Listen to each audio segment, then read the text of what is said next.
Speaking from my experience of doing keto, I did keto for about 8 to 9 weeks, and it did give a lot of good results as well. I lost about 7 to 8 kgs during that period, but it is very difficult to follow keto.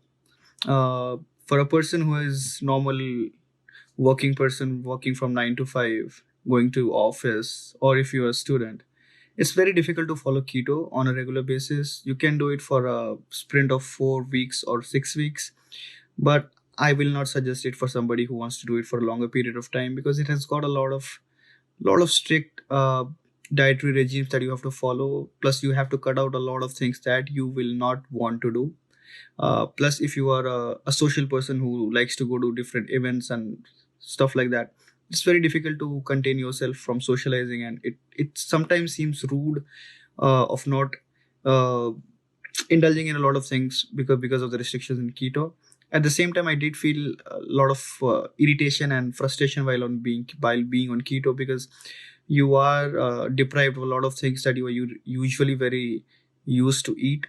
But the balanced diet that Dr. Vasundhara prescribes is pretty decent, because uh, with my experience in keto, it becomes very difficult for you to continue with it.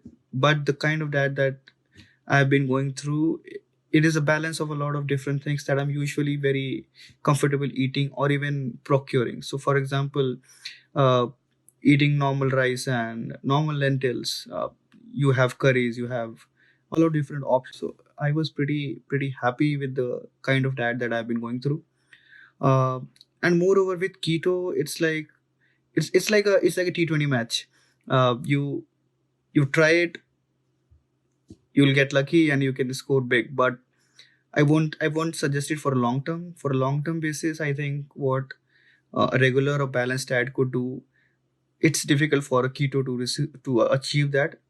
There are people who are doing it, they are successfully doing it, but I think people who are successfully doing it are probably athletes, or who are dedicated 100% into uh, bodybuilding, or at least physical fitness is their main priority. But for somebody who has a vested interest in a lot of different spheres of life, it's pretty difficult to contain yourself into keto.